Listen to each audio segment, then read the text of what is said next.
নমস্কার, কেমন আছেন সবাই? আশা করি সবাই খুব ভালো আছেন, সুস্থ আছেন। তো বর্ষার নতুন একটি ব্লগে সবাইকে স্বাগত জানাচ্ছি। প্রথমে ছোটদের অনেক ভালোবাসা, বড়দের প্রণাম জানিয়ে আজকের ব্লগটা আমি স্টার্ট করলাম। তো আজ হচ্ছে শনিবার। তো আমি এখনও রাতে রান্না করার জন্য প্রস্তুতি নিয়েছি। তো প্রথমেই ভাতটা হয়ে গেছে, উপর করে দিয়ে দিয়েছি। এবার হচ্ছে শুটকি মাছ দিয়ে পালং শাকের তরকারি করব। তো বন্ধুরা, আমি এটা প্রথমবারই করছি, জানি না কেমন হবে খেতে। তো আমি জাস্ট ট্রাই করে দেখলাম যে কেমন হয়। তো প্রথমেই আমি শুটকি মাছটাকে একটু গরম জলে ভালো করে ধুয়ে নিয়েছি, আর পেঁয়াজ টমেটো সব কেটে নিয়েছি। এবার যে আলুগুলো ছিল, আলুগুলো ভেজে দিয়েছি। আলুগুলো ভেজে নেবো, একে একে আলুগুলো ভাজা হয়ে গেলে কড়াই থেকে তুলে নেবো। এবার সেই কড়াই তেলেই দেবো শুটকি মাছগুলো ভাজতে। ওই যে বন্ধুরা, শুটকি মাছগুলো ভেজে নিচ্ছে। এখন একটু কড়া করেই ভাজবো শুটকি মাছগুলোকে। একটু সামান্য হলুদও দিয়ে দেবো শুটকি মাছে।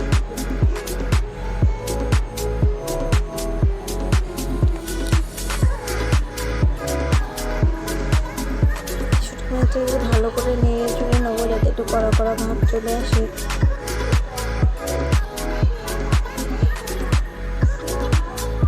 শুটকি মাছগুলো প্রায় ভাজা হয়ে যেতে এবার আমি আস্তে আস্তে শুটকি মাছগুলো থালায় তুলে নেব।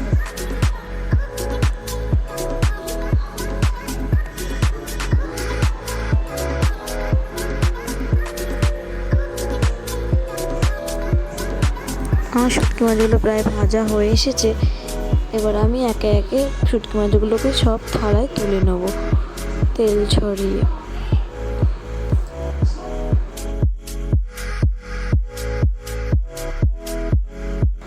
শুটকি মাছগুলো তোলা হয়ে গেছে। এবার আমি সেই তেলের ভেতরে পেঁয়াজ ভেজে নেব। পেঁয়াজগুলো যখন একটু লাল লাল ভাজা হয়ে যাবে, তার মধ্যে আমি একটু আদা রসুন পেস্ট, কেনা পেস্ট ছিল, সেই পেস্টটাই আমি দিয়ে দেবো। এবার দিয়ে ভালো করে নেড়ে চেড়ে নেবো।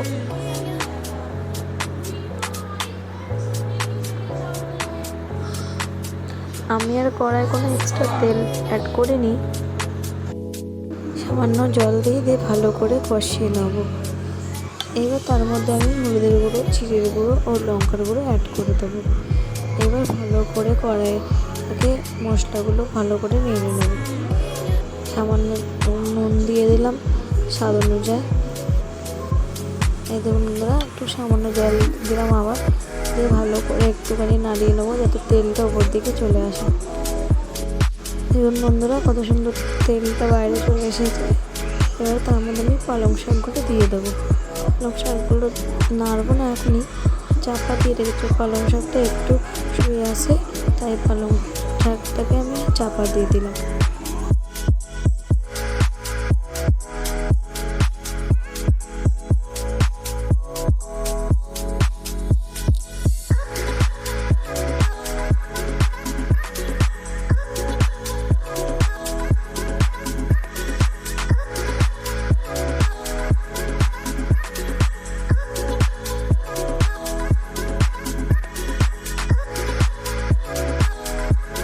একটা থালা দিয়ে আমি এবার কড়াইটা চাপা দিয়ে দিলাম।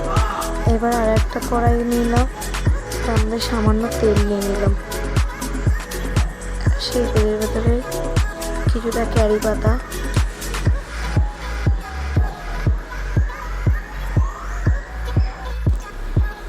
তার মধ্যে দুটো পেঁয়াজ কুচি দিয়ে দিয়েছি।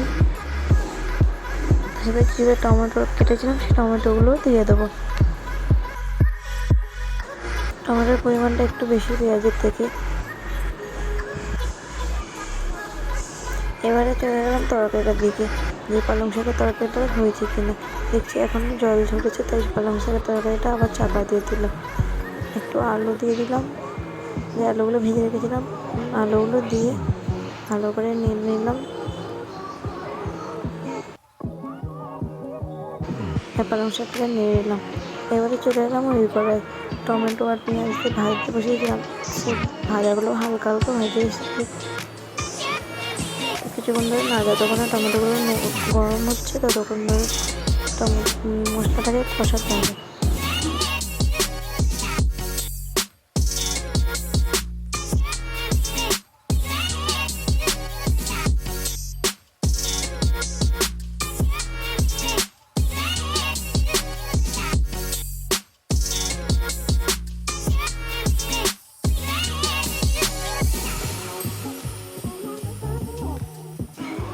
টমেটোগুলো গলে এসেছে, আর একটু গড়লেই হয়ে যাবে।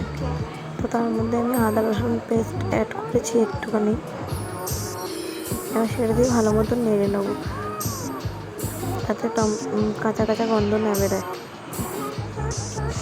যেহেতু রেডিমেড পেস্ট দিচ্ছি আমি, একটু গন্ধ বেরোয়, তাই ভালো করে নেড়ে নিলাম।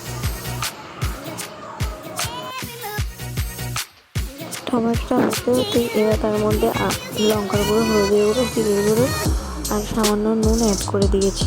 এবার ভালো করে কষাবো, যাতে তেলগুলো যখন বেরিয়ে আসবে টমেটোগুলো গলে যাবে, তখন অবধি আমি ভালো করে কষিয়ে যাবো। টমেটোগুলো প্রায় গলে এসেছে। চলো এবার পালং শাকের দিকে যাওয়া যায়। পালং শাক কী আবার দেখা যাক। পালং শাকের মধ্যে আমি যে শুকনো মাছগুলো অ্যাড করে দিয়েছি, তো এখন একটু জল আছে, তাই জন্য আমি ভালো করে একটুখানি শুকনো মাছগুলোকে ভালো করে নাড়িয়ে দেবো, যাতে শুকনো মাছগুলো একটু গলে যায়। আমি এবার চাপা দিয়ে দিলাম। এবার ওইদিকে ভাতটা আমি অ্যাড করে দিচ্ছি। ভাতটা অ্যাড করে ভালো করে কষিয়ে নেবো। চাপা দিয়ে আমি কষিয়ে নিয়েছি। ভালো করে মিক্স হয়ে গেছে। টমেটো রাইসটা ভালো করে মিক্স হয়ে গেছে। এবার একটুখানি মিক্স আপ হয়ে গেছে, এবার চাপা দিয়ে রেখে দেবো। বাইরের দিকে দেখে আসি একটুখানি, তখন তরকারিটা হোক। এবার আমার দেখলাম তরকারিটা বসিয়ে রেখে বাইরের দিকে ঘুরে এলাম। এখন 10টা-11টা মতন বাজে রাত্রির। তো রাত্রে রান্না শেষ করে খেতে হবে। এদিকে আমার পালং শাকের তরকারিটা হয়ে গেছে, ভাতটাও হয়ে গেছে। তো ততক্ষণ আমার